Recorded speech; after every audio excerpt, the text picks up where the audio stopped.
Welcome to the 8th episode of VSTML 2009 Recaps from Reality TV Warriors. My name is Michael Armstrong, and joining me as always is the Canadian who gets cranky whenever we try and tell him to do something that he doesn't want to, Logan Saunders. Good afternoon. And the guy who would rather hang himself than stay in a hostel, David Bindley. Good morning. Good morning. As you might have guessed, it was a more difficult one to come up with intro banter this week because this is not a good episode of Vidum. No, it is not. I have less than 2 pages of A4 on this entire 50-odd minute episode. Yeah. I've got 3 pages, and a lot of that is, double spaced. And then Pieter Jan says a thing sort of notes. Yeah. And the best thing is, we're recording this... We were meant to record this episode last week, but then Saunders was meant to go and see Minecraft and then didn't and all that sort of stuff. So he watched it 10 days ago at this point. He could probably not remember this episode much, which is even better. That's why I just scrolled through my notes to refresh my memory on it. I watched half of this last night and I don't remember. I know I've mentioned this before, but it's a weird schedule for me because I end up watching Belkia first and then the Vidum Historians were doing. So my mind should be on this, but it's very much already on Belkia for tomorrow. And how insane that episode ends up being. Best thing is I can say that because neither of you have watched it yet. Yeah, I gotta watch it sooner rather than later. Hmm. It's a very Canadian-centric day, I think, today. It is, not to date us too much. It's the Canadian elections today. Yeah, I just got back from voting about 30 minutes ago. Oh. If we're in the federal election, yeah. So by probably about 7 or 8 hours, we'll know who the Prime Minister will be for the next little while in Canada. And then I just got back from Vancouver. What day is today? Monday? I got back from Vancouver 2 days ago. And guess what happened 2 days ago in Vancouver? Amazing Race went there. Yes, that was one. Yeah. So I guess that's the end of the Chevy sponsorship. Was it actually a Chevy vehicle? I couldn't bring myself to read. I genuinely don't know, but the timing is odd. Yeah. The irony is, of course, that in about 7 or 8 hours we'll know who the new Canadian PM is, and let's be honest, it's not guaranteed by the time that this episode actually releases we'll know who the new Australian PM is going to be. Politics joke. That's what everyone tunes into this podcast for. Hard-hitting current affairs that are 4 months later at this point. I did my voting on Thursday afternoon last week. And for our upper house, it's basically like a metre-long piece of paper with all the candidates on it, and you've got a number... I think it's 1 to 6 if you want to just vote for the parties, or 1 to 12 if you want to vote for, individual people. Oh. I know. We're talking, 100 candidates, literally. I looked at the parties, and I'm like, okay, that one's fascist, that one's fascist, that one's just outright Nazi. I could not find 6 parties, so I basically had to go down the bottom and just number individual people, and even then I struggled to get to 12. It was not a lot of choice this time. And we're recording this in the week of UK local elections as well, and it's actually my council's off year, so I don't even get to vote this week. Oh, boo. No sausage for you. Yeah, which is a shame, because our council leader is almost certainly going to lose his seat next year when he comes up for re-election, and it's going to be very funny. So anyway, back to this episode. Previously, the final 5 shopped for items representing each of the Euro countries before navigating a wild wadi with blocks of ice. They were serving at the Dead Sea, where Vivienne's memory won them a double or nothing gamble before Rick was sent home. So Vivienne would win the Pieter Jan-ker's gamble? She absolutely would. She was literally offered a Pieter Jan-ker's gamble last week, and she did take it. And she actually succeeded, which is rare for Pieter Jan-ker's gamble, isn't it, Fuzzy? Mm. Yeah, maybe she's Fuzzy's cousin. Maybe. Although she would know who the sneaky Belgian is. Yeah, Vivienne's way too successful to be Fuzzy's cousin, I think. And in the previously on segment, I like how the very first clip they show is Rick falling backwards in the water. That's the important bit. Previously on Vidum, Rick fell. Wait, can we rewind? Now slow motion, Rick fell. Let's replay it. And that was the episode. And then he was executed. It's all he's remembered for, because he is one of the most forgettable people ever to be on Vidum. What they should have done is show him falling in the water and then immediately cut to the red screen. I mean, genuinely, like the first line of my notes every week is basically just sort of like a one-line recap of what happened the last week, so I remember. And this one, it's basically last week, everybody seemed to be suspecting John except for our very own horseboy. Rick went home disappointing nobody. And, like, I wrote that, last week when I started watching this episode, and it's taken me a whole week to get through it because, God, the last half is boring. But, like, I then had to go back again and make sure that was actually the last episode because I thought there was something after Rick went home that we hadn't watched yet. All jokes aside, Rick is one of the most forgettable people ever to be on Venom, I think. For how long he made it into the show, you mean? Yeah, if you asked me to name everyone in this cast, I think I would remember Rick last. Did I have anything else to really say about that, or was I gonna just spout a bunch of nonsense bullshit? Why change the habit of 560 odd podcasts at this point, Thomas? 12 years, yeah, 12 years running. Yeah, I think the only comment was, Rick falling in the wadi. That's really the only observation I had about him. And then that's when Pieter Jan goes into his speech about Rick losing his buddy and Mr. Bean is all alone. Yeah. I know these speeches are always a little bit narratory, but Pieter Jan says nothing of importance here. He basically just tells us somebody is getting eliminated this week, and that's it. But it's all worth it for last week's one where he goes, "Who's the mole? I've no fucking clue." Yeah. Don't ask me. I'm just a guy. The 3+ minutes of Pieter Jan's preambles that he does in every single one of these episodes is all worth it for him just turning around and going, "I've no bleeding clue who the mole is anymore." Yeah, don't ask me, okay? My job is hard enough as it is. I have to deal with Rick. I have to deal with Vivienne, somehow knowing the answer to every question for every challenge. It's refreshing honesty, this. I have to deal with Dennis being Dennis. Yeah.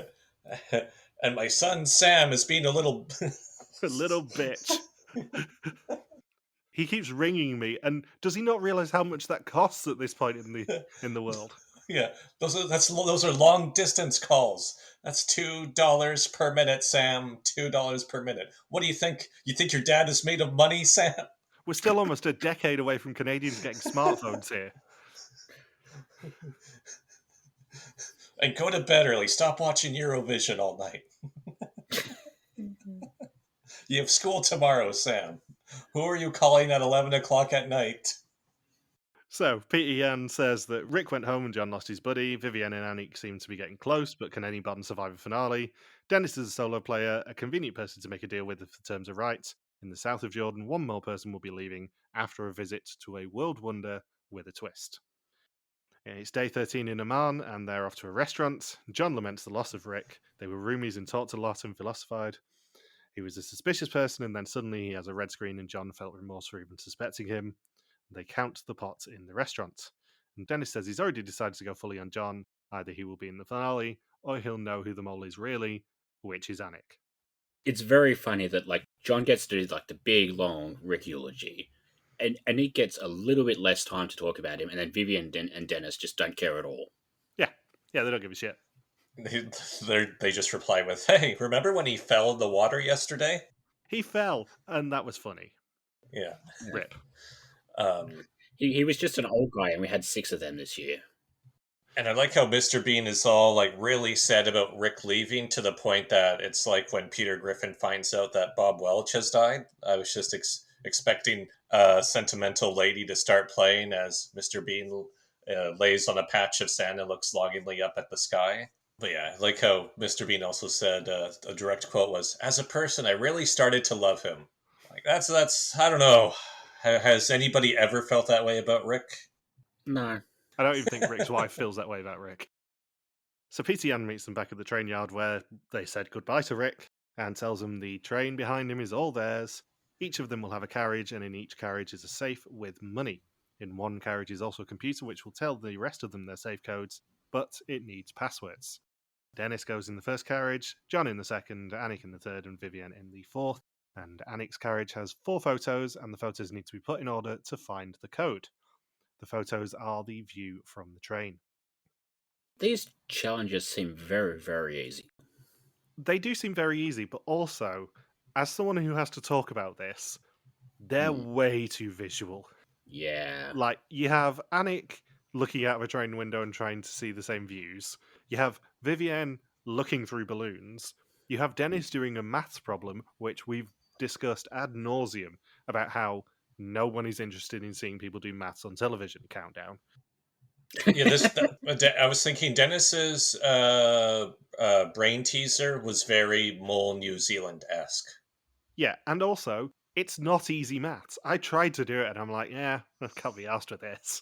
Yeah. Just give me the €0, Pieter Jan. I suppose the good news is he had like the entire length of a train ride across the country to do it. Yeah, and presumably that was an hour and 51 long. I'm presuming that all of these details that we found were actually to do with the train ride itself. Because they said they don't know how long the train ride is and all that sort of stuff, and I bet Dennis, if he did that, went, I bet it's going to be an hour and 51. Yeah. Remember how we always talk about how Vivienne, when the cast gets to a point of having too much money in the pot, and it's very obvious when production tries to scale down how much money they can earn during a certain episode, because they have a very specific pacing. This challenge had a maximum of €2,000, I think. 1,600, actually. Or 1,600, yeah. Yeah, there was... Pete Jan said they missed €400 and they got €400, and it would have been doubled. On that point, do you know how much they could have made in the past 2 episodes? €3,000? It was 2,600 this week and 5,200 last week, for a total of €7,800 as the maximum for 2 episodes. It's all because they probably were overcompensating in case Sebastian left the game with the money.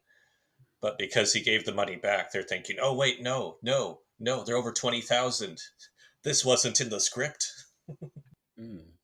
In other words, if a 2-episode stretch on Modern Vidim had a maximum of less than €8,000, I would have rinsed them for this. But it kind of works in this season because they have got a ludicrous pot at this point. It's like well over 20 grand. Yeah. And then the American viewers say, where is the incentive for them to play? On that subject, I don't know if Bindles saw this. Someone was complaining that the Australian version of the floor has dropped the maximum prize money from 250 grand to 200,000, I think it is. 200,000 $. And they've dropped the show prize from 20,000 to 10,000. Like, what is the incentive for people to play more duels? It's like, this is not America. Get your head out your ass. I've just watched 3 episodes of Jeopardy UK where I think combined they won about £5,000, the champions. How do I put it? There are several nice Americans. Very few of them are in the reality TV fandom. We have our favourite Americans. Yeah. And it's usually slightly insane people who we've met through reality TV rather than people who commentate on reality TV. Yeah. Except for the 2 Jordans who are both lovely. Well, one of them is. They can decide who the lovely one actually is. Do you notice that the conductor during the train challenge was smoking a cigarette and drinking during the challenge? Yeah. I was wondering, I really hope what he's drinking is coffee. Yeah, like I watched that and I'm like my work can do drug and alcohol testing on me and I don't even work on the train. How are they getting away with this? Like, I want to be able to drink shit. Yeah, the difference is when they drug and alcohol test you and you come up negative, they go, do you want some? We have a big brass mug full of vodka here. Do you want some? Grab a straw. I was thinking the kids that were playing on the train tracks during the challenge, I think if they knew the conductor was smoking and drinking on the train, they would not be anywhere near the train tracks. I think the best visual in this entire challenge is sort of Vivienne walking into her carriage, seeing, the hundreds and hundreds of balloons there, having to cross all the way through them to reach her envelope, which just tells her, password's on one of the balloons, good luck finding it. Yeah. Yeah. I know this isn't Bell here, but this fucking shows sometimes. I think if I had to put money on it, I suspect this train challenge was done entirely for that visual of the balloons. Yeah. Because there's no other reason from the other 3 that we see for them to actually do this. It's solely for one person to have to walk into a carriage full of balloons and go, shit, what do I do here? And luckily they picked the shortest one who was most likely to drown in the balloons. Of course. I like how the password was the Steve Miller Band song. abracadabra than having to shout abracadabra outside the train. Abra what? Abracadabra. Where do you think the mole would want to be in this challenge, out of interest, Saunders? I was going to say on the train. Don't be a smartass. No, strapped to the roof. Yeah. That's right, yeah. Or on the train tracks. Help me, Pieter Jan. Help! Help! All you need is some spinach. I would guess you would. I guess the most powerful position would be in Dennis's compartment, but Dennis goes home, so I guess just. Does it really matter with this challenge? Yeah. Maybe one of the middle compartments for when everyone's screaming at each other to relay all of that information, rather than at one of the end ones. But pretty much everyone had an equal amount of participation in this. This wasn't a leading question, by the way. I just haven't asked you that question much this season, and I thought I'd pick your brain a little bit when we've got nothing else to talk about. Yeah, it's just I genuinely don't really know what would be the more important role than the other. And where would you like them all to be at Petra? In the Temple of Doom. Did you also notice the thing that massively dated this episode and this challenge? No. Was there an Obama poster? No, it was when Dennis was getting the passwords, he had to log in using Windows XP. Yeah. Which, if I'm not mistaken from my timeline, was very much at the end of its life cycle in 2008 when they filmed this. Yeah, because that would have been Windows Vista time when I was in high school. I think Vista came out sometime around 2008. Yeah. Because it was a big thing when I was like 15. What's funny is I just heard when I was in Vancouver in my hostel dorm, there was a guy from Germany, and he said, I think, was it the public train system or something else? Some sort of important piece of German infrastructure still runs on Windows XP. I think it's air traffic control still runs on floppy disks. Yeah. Because they can't be hacked. Well, it's like how with all the stuff that's going on in the US at the moment, it's sort of come out that basically all of like the social security and everything is run on COBOL, like because nobody like understands it enough to be able to hack into it. Yeah, there's not to get too philosophical, but there is a time and a place for old tech still. That time and that place is modern day and Canada respectively. But stop spoiling my jokes, Bindles. I was surprised. Not really surprised. Production really made this tough in terms of giving Dennis a very complicated sequence to relay to Vivienne to unlock the safe with the money in it.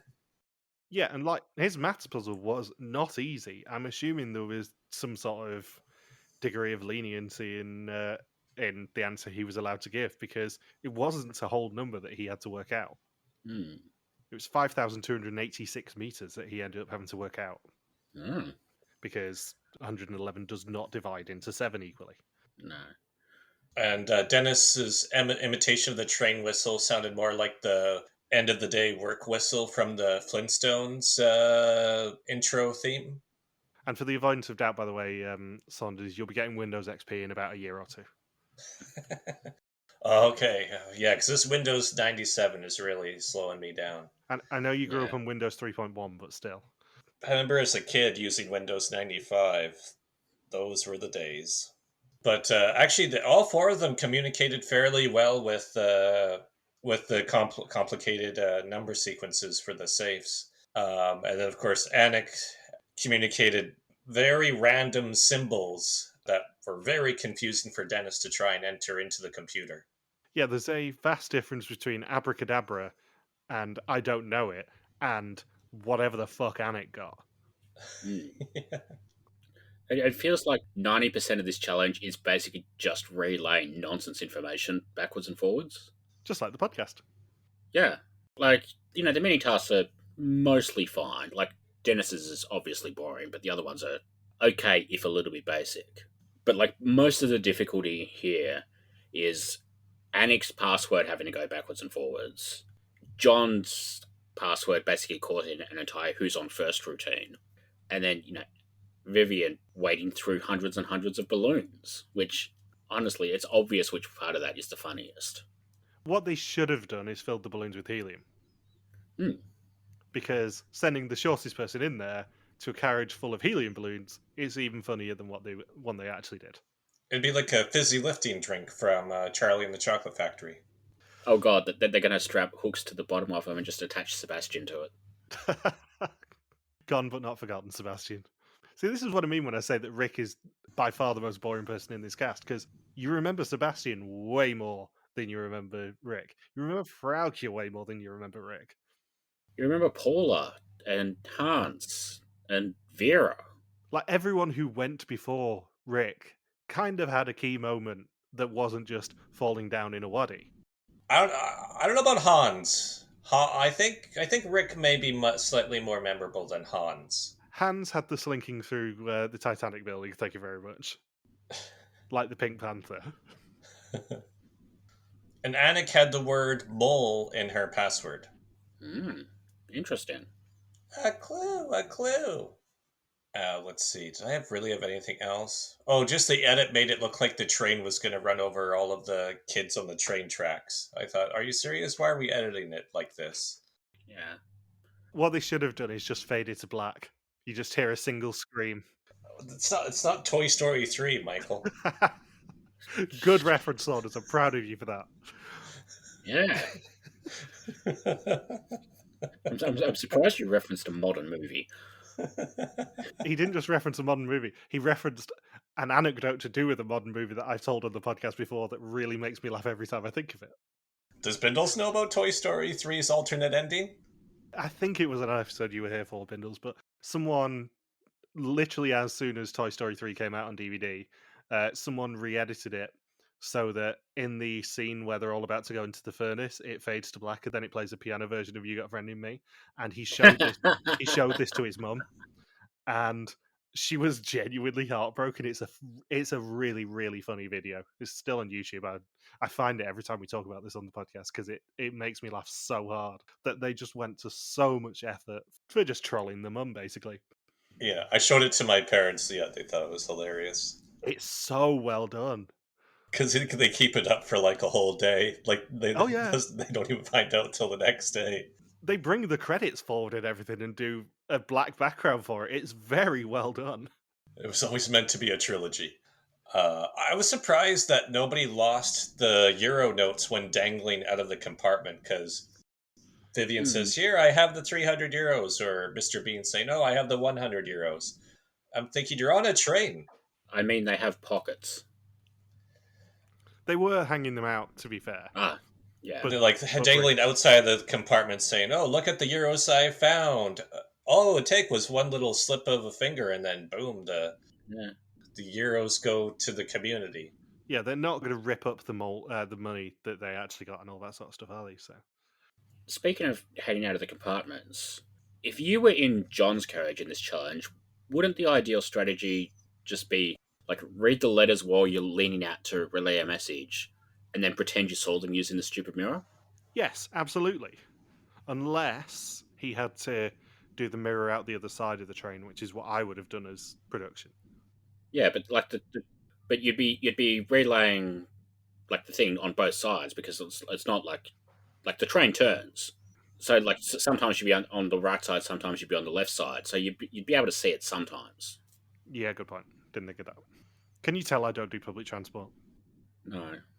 Can you tell I do trains? It is your hyperfixation, Bindles. And Dennis was able to open the safe, but he only missed it by 10 seconds. Because he had a very complicated maths puzzle and kept getting distracted by John screaming at him and train whistles. Abracadabra, Dennis. And while Dennis is, doing maths and being yelled at, Vivienne basically just decides to start polluting the Jordanian countryside by throwing her balloons at the caboose. Yeah. Here, kids, play with these balloons, courtesy of the Dutch. Choo-choo, motherfucker. And one Belgian. So they get 400 euros of 800 from the safes, and Pieter Jan says that would have been doubled to 1,600 had all four of them succeeded. And they realise on the bus that Anik's assignment was actually to place 4 of the 6 photos she had in the envelope, and she didn't need 2 of them. They then, in probably the highlight of the episode, arrive at the exotic Petra Youth Hostel, and flashing back to episode 1, everyone bitches about the accommodation. Dennis is not the most miserable about the disgusting hostel that they have to stay in here. They said they saw cockroaches. It was cockroaches, bed bugs, breadcrumbs in Mr. Bean's bed. Yep, no sheets on John's bed as well.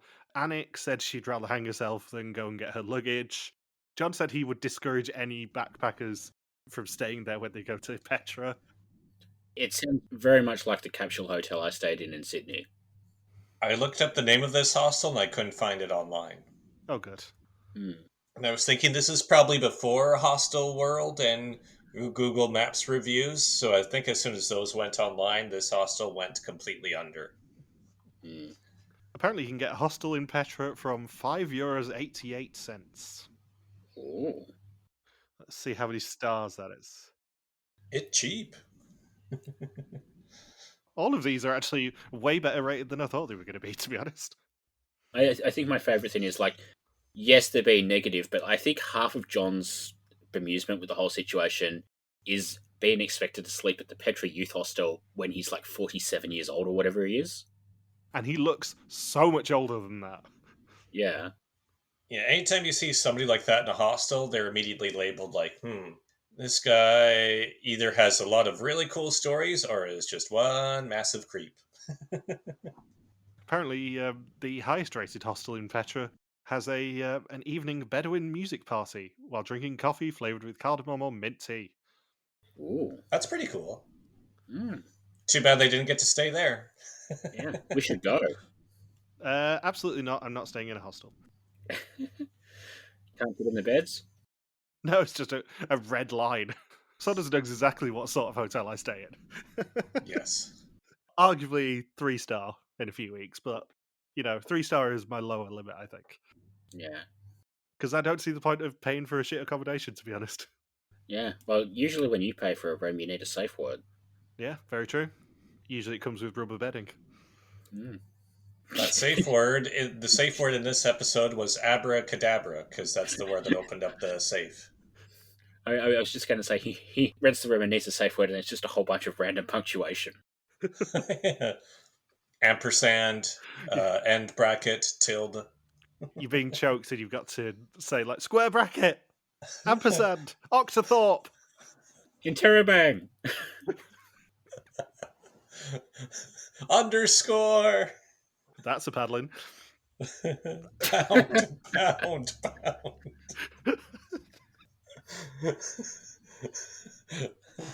Pound, $, pound, $. Oh. Mercy. You had me at pound. Okay. Yeah. Anyways, this episode, Pieter Jan talks about the history of Petra. And we see that there are tons and tons of tourists. It's actually, I wrote down my notes. It's actually gross how many tourists there are. 3,000 people a day, he said. I suspect it's a lot more than that now. Oh, yeah. That's definitely not just 3,000. No, like, my work gets about 1,000 a day. I'm like, Petra is at least 3 times, more important than my work. Yeah. Although Petra does not have a hard quiz Big Brass Mug. No. I think Pieter Jan was missing a 0. I think it's 30,000 a day, at least. I love how he gives like the big, long speech about the history of Petra. Doesn't mention how many times she hosted Eurovision. So Pieter Jan sets them their task at Petra, which is to take a photo, a group photo to be precise, with no tourists in it. And if they succeed, within 15 minutes of entering the Petra compound, they will earn €1,000. One thing I did notice, Dennis has had a buzz cut. Oh. And they do not acknowledge this in the slightest, but he's wearing his hat for the first assignment, but he has shaved his head. Mm. And I'm like 99% sure that he had a full head of hair last week. Maybe he's becoming a monk. Maybe he slipped on a wax strip at the Petra Youth Hostel. Yeah, maybe. Yeah. No, what happened is, as a prank, someone stuck wax strips to his head and then hit golf balls attached to them. Dennis, as soon as Pieter Jan explains the assignment, Dennis just says, "Oh yeah, super easy." And I'm thinking, I couldn't tell if that was Dennis being sarcastic or not. as in he's thinking like, is it really super easy, or just he saw how many tourists there were walking around and thinks there's no way you can get everybody out of the frame, especially with how wide the camera lens was too. It wasn't a small camera. It wasn't like a small early smartphone camera. No, it's a proper DSLR. Yeah. I do wonder if they were forced to use that camera angle because, like, I would have thought maybe aim more at the actual temple would like give you less room to have to move the tourists out of. Or just walk up or have all four people be right next to the lens when the picture is being taken, so all you Yeah. see is an extreme close up of their four faces. I assume that would be allowed. Like it can't have been okay. You've got to put the camera here and take it from this angle because they had to carry the camera with them. Like they wouldn't have known they were in the right place. So I assume they had the power to, choose how they framed the shot. So I don't know why they decided to basically put like everything in the frame. Yeah, it was a very odd choice. Because I'd sort of presumed that a producer had told them, "Now you got to place your tripod there because you can't block the entrance or whatever." Yeah. Because otherwise, I would have just zoomed in. I would have done it straight on, zoomed in as much as you could, and they just had us standing on the steps. Yeah. You can tell how exciting this episode is from, how long they show them walking up to the temple. Yeah, like this episode is entirely based around shit. We're in Jordan. We need to go to Petra. But then this is not a good challenge. No. It was like the funniest part was them just yelling at the locals, be like, "We just want 2 minutes of your time. Everyone, get out of here." It was like an evacuation in a action movie before a bomb detonation. Get everybody out.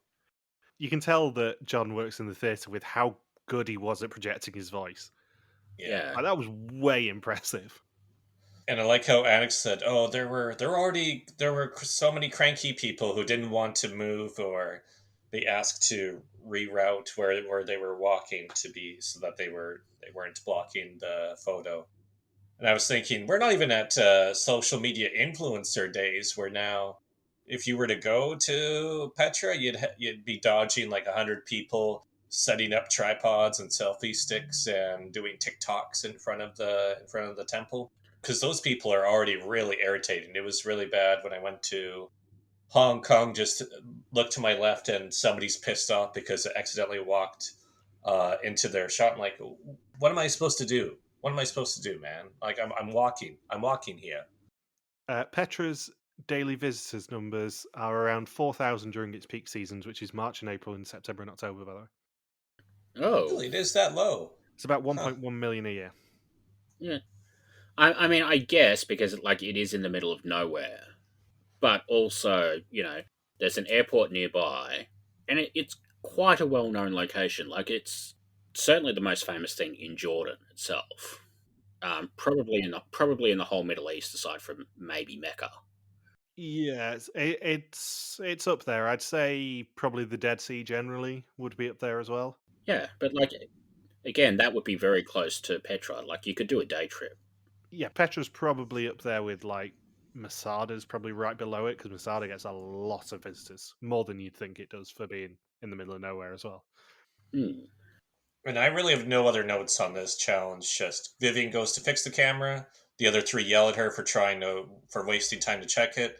Then Dennis checks to see what Vivienne did to fix the camera for himself, and then they take the photo. And we don't even find out the outcome of the challenge, which has the worst suspense I think ever built up for the outcome of challenge. Because I'm just going to say right now, we find out about half an hour later from Pieter Jan that they failed it. It's a really cool visual challenge, but unfortunately, it's bobbins to have to talk about.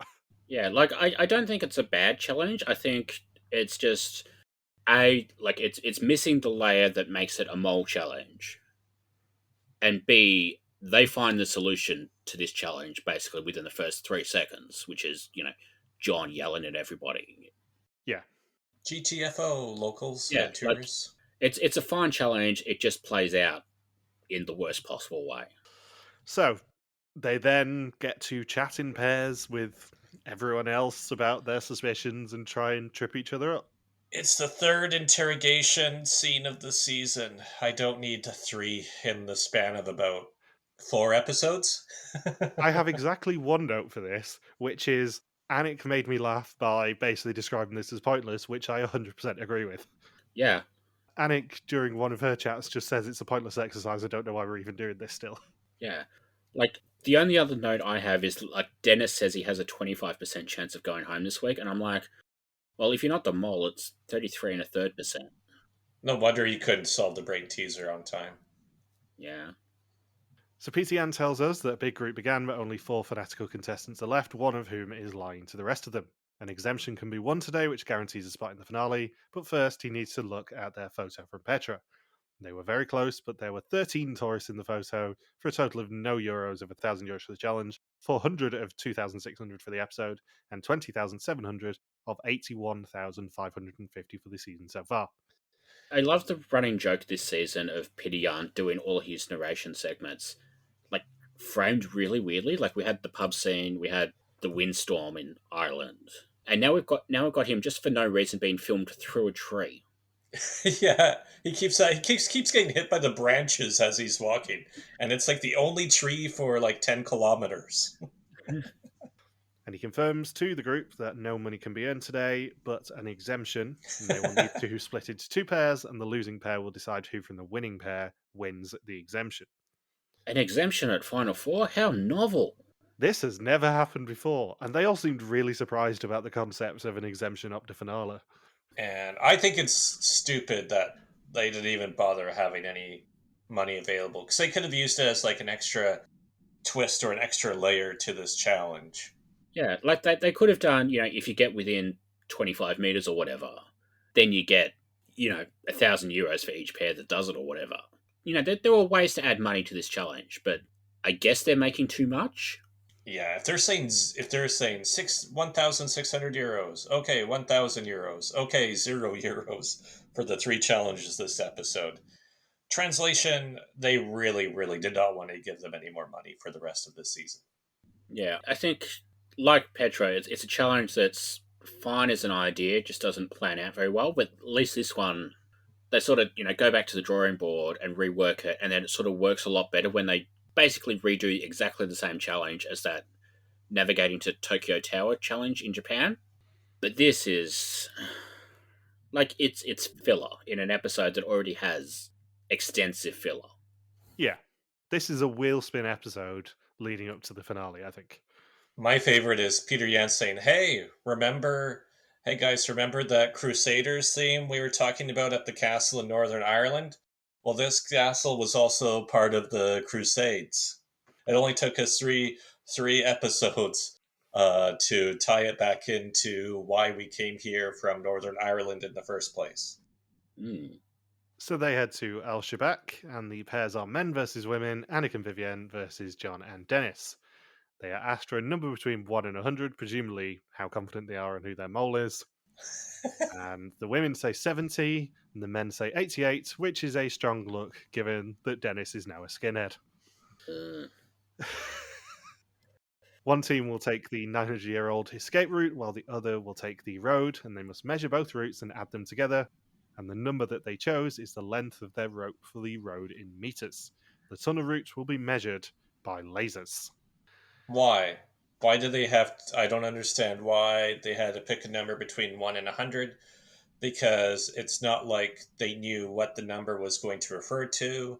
It has nothing to do with potential money that can be earned, so it's not like the mole is going to influence a bad number being picked.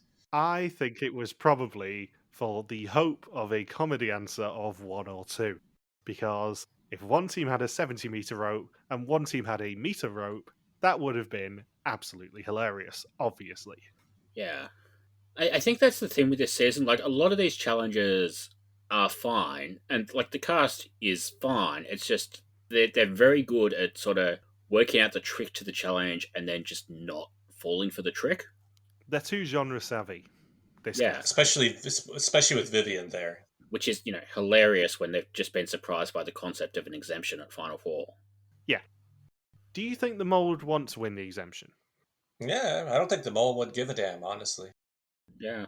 I was thinking this watching the challenge. Obviously, I know who the mole is and whether they won or lost the exemption here, but this is a very rare mole challenge, and this is the sort of challenge that we complain about because there are no stakes for the mole. It's a perfectly fine challenge, but it's not a perfectly fine mole challenge because there's nothing really for the mole to do. They have no vested interest, even if after the interrogations they know if people suspect them or not. They have no vested interest in who wins or loses this challenge, which isn't good for a mole challenge. No. And I was thinking too, no matter what, Dennis was dead here because he was the only person who appears to not be onto who the mole is at all. And also, even if Vivienne and Anik got to decide whether it's Dennis or Mr. Bean that gets the exemption, they were going to pick Mr. Bean because there's a whole conversation that Anik and Vivienne had, which shows you just how savvy Vivienne is. Where she's, because I think I talked to you guys about this before last week when I first watched it, where Vivienne is talking to Anik and says, who do you think we should give the exemption to? And then Anek's like, well, I guess I'd give it to Mr. Bean because I think he's, or she doesn't say why. She just says, I think I would give the exemption to Mr. Bean. And then Vivienne says, oh, okay, so that must mean you think he's the mole then. And then Anek's like, oh, who would you give the exemption to, Vivienne? Oh, I don't know. I don't really want to discuss it. Whoever you want. Just completely keeps her cards to her chest while also, if Anik isn't the mole, completely reveals what Anik's strategy is here, or who Anik's suspect would be. And the funny thing is that when Dennis and Mr. Bean eventually get to decide who gets the exemption, both of them also reveal who their mole is because they both want to give the exemption to their mole and they have an argument about it. And they both have to say, no, I don't really, that's not why I want to give the person that exemption, even though that really is why they want to have that person receive the exemption. So it's funny that just everyone openly states who they think the mole is, and then they have to deny it as well. And that's literally the only interesting bit about this challenge, is Vivienne tricking Anik into revealing that she suspects John. Yeah, like, it's a cool location. It is maybe not the best challenge they could have done there. Yeah. And given that the exemption up to finale tends to be a fairly high concept challenge, and this one is measuring the length of a road. Yeah. Like if this was Belgia, there'd be like different tasks to do along the way, like match these Jordanian celebrities or quick, Logan, name a Jordanian celebrity. Michael Jordan. Name a Jordanian celebrity for $1, Saunders. Michael Jordan. Yeah, I mean, not to spoil Belgia this week for you guys too much, but there is an advantage challenge in this episode. It's not an exemption up to finale, but there is a challenge for an advantage that one person can potentially win or not. And it's very much a multi-stage challenge of people trying to stop them. Carry this mannequin of Saladin. Yeah, I think the problem with this challenge is it's clearly designed because of the tunnels. Like, the laser part is the bit that the challenge exists for. Yeah. But it's complete darkness, so they don't really show us much of it, except for the Vivienne and Anik scene. No, and it's really difficult for them to film in as well, because, unsurprisingly, 900-year-old tunnels, not built for camera crews. Yeah, like, it's clearly designed for the tunnels that are, the cool bit of going there. But the problem is the interesting bit of the challenge is the road. So, like, neither part of it really works on its own, but they also don't quite gel together as a pair, even though they're basically the same concept. Yeah, it's interesting that both the photo challenge and the measuring challenge both use really cool locations. They just don't know quite how to piece it all together to fit it in with it making an interesting mole challenge for TV. Yeah. I think that's been, a thing this whole season because, like, yes, the Hippodrome worked with the chariot race, but then you also had that bridge in Ireland. You had, all of the Titanic shit didn't work. Like, they've had really cool locations this season, but a lot of the challenges haven't been good at utilizing them. Yeah, as I said when we talked about that episode, Karakaridi is one of the highlights of Northern Ireland. If you're going to go to that part of the world, you go to Karakaridi, you probably go to Giant's Causeway, which I'm surprised they didn't. And all they did there was cross a bridge and vote for who goes home. Yeah, they didn't really use it. Yeah. I did like Dennis saying he loved the tunnels because he's a big James Bond fan and it felt very Mission Impossible, which is, famously a James Bond film. Yep. And this is in the episode with an absolutely blatant Indiana Jones shout out as well. So the men lock in a guess of 996 meters, while the women lock in 997. The real distance is 1,027, but it is the men who will decide which woman gets an exemption. Dennis wants to give it to Vivienne, and John wants to give it to Anik. John relents, and Vivienne becomes exempt. They were both really, really close, considering. Yeah. And the fact that they finished, despite having very different rulers, just 1 meter apart in their guesses is ridiculous. Yeah. Like, even Pieter Jan couldn't believe it. No. It's not the most shocked that we see Pieter Jan be a result of a challenge, but it's close. No. But it's like, how do we give one pair a 70-meter ruler and the other pair an 88-meter ruler, and they submit a guess within 1 meter of each after a full kilometer of measuring? That's insane. And I loved that missing meter might have just been because Dennis and John got the rope stuck on that boulder. Yeah, that could have cost, well, let's be honest, Dennis still would have gone home here because the girls were never giving Dennis the exemption, but it could have, in theory, cost Dennis a place in the finale. So, it is now time for the test. 20 questions about the identity and actions of the mole. Whoever knows least goes home except for the mole who can never go home. Vivienne has an exemption for the finale. Anik says she's sticking with John. It's the only safety she has. She doesn't have any competition left, only Dennis, and she hopes that he is suspecting her. Dennis has had a different feel in the last two tests, confirmation of who the mole must be. He didn't see the mole at work today because there was no money involved, and he's going fully on John. And John goes mostly for Anik, but Vivienne was being weird at Petra, shouting before they took the photo. Pieter Jan tells them that they need to wipe the sand from their eyes as they say goodbye to someone because for some reason they're doing this execution during a sandstorm. Yeah, they were not comfortable. No, he kept going on about that for like the entire last half of the episode. Like, I love none of the contestants cared at all, but Pieter Jan was like, "This is worse than that youth hostel." If it's a sandstorm, move it inside. Or get rid of the sand shrew. Yeah. Please Tyranitar with its sandstream ability. So John volunteers to see the first screen, and it's green, sending him to the finale too. And it gets the second screen, and it's also green, sending Dennis home. And he says that it was the right choice to give Vivienne the exemption. He'd rather battle Anik for a place in the finale than her. He wanted to reach the end and find the mole the most. But then the weird thing is he would have, about that logic, is that if he thinks Vivienne is a really strong competitor, he would then have to face off against Vivienne in the finale anyway. Yeah, but if he thinks that Vivienne's on Anik, so in his mind, if Anik is the mole, then Vivienne goes home. She's on the back foot going into the finale, and probably doesn't get the right mole in the end. And then it's him versus John. John's the one you want in the finale, I think. Yeah. So, next time, there are jeeps. Anik knocks something over, more balloons, candles, and a mole is revealed. And as always, with our Historian seasons, we will be doing the finale and the reunion next episode. So Logan will know who the mole is by the time that we speak next. Ooh. I think my favorite bit of the Dennis, like, exit interview sort of stuff is, like, you know how, like, all season they've been doing the flashbacks to, like, past challenges? All of Dennis's ones are, like, it's basically a whole bunch of challenges where Dennis acts like he's in charge of things. And also that time he choked on a hooker. I'm going to say this now. If someone from this season comes back for Renaissance, I think it probably should be Dennis. Yeah. Although I think he's living in Bali now, so it might be a little bit hard. Yeah, hasn't he got dreadlocks now, or am I imagining that? What's your obsession with his hair this episode, Michael? No, I think I looked him up a few weeks ago. He's just warming up for Reunion Fashion Watch. I think he does look a lot different now, I seem to remember.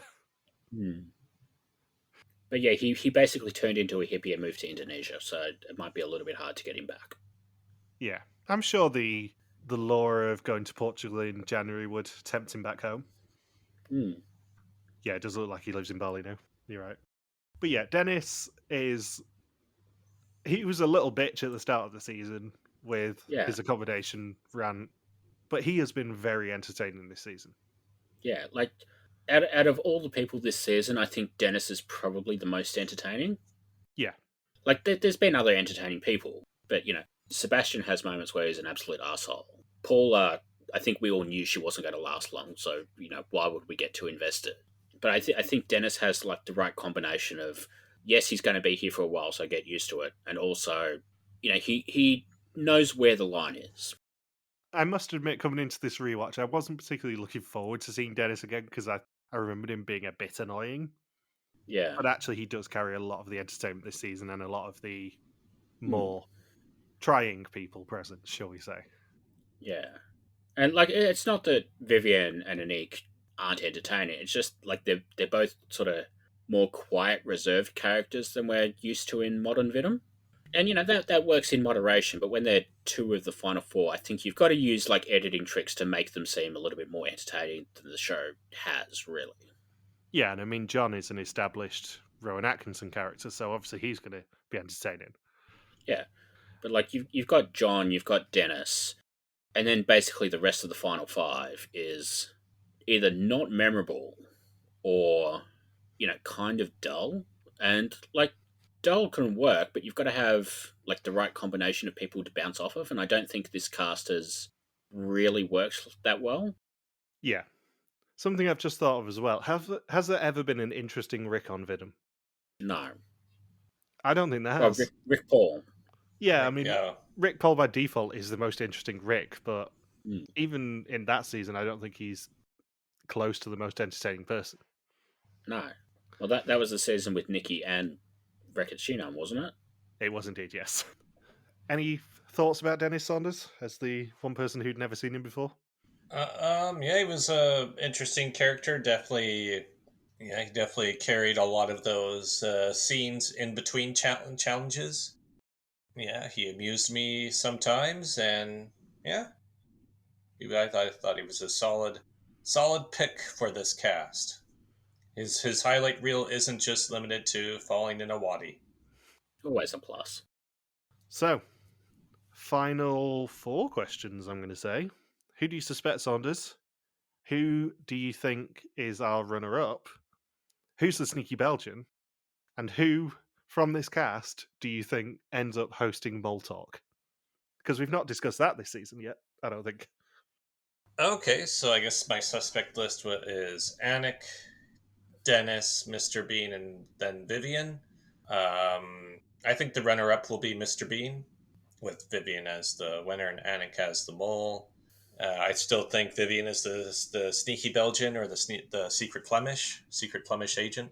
And who out of the 10 hosts Mole Talk? Yeah, one of the people in this cast hosts Mole Talk for years.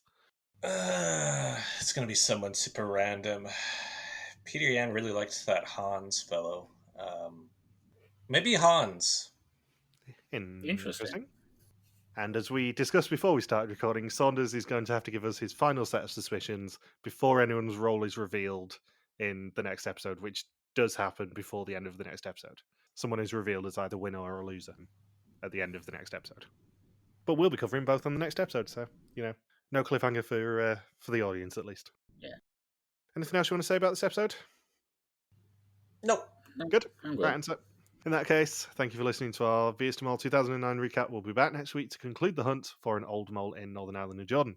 Don't forget you can contact us on pretty much every social media platform except TikTok, where we are RTV Warriors, or you can email us and contact at rtvwarriors.com. You can also support us on Patreon at patreon.com/rtvwarriors and get early access to the rest of the episodes of this season. Thank you as always to Marika for the subtitles, and we'll see you next week. Peace out and just chill till the next flavoring. I guess that's one storm that's blown over.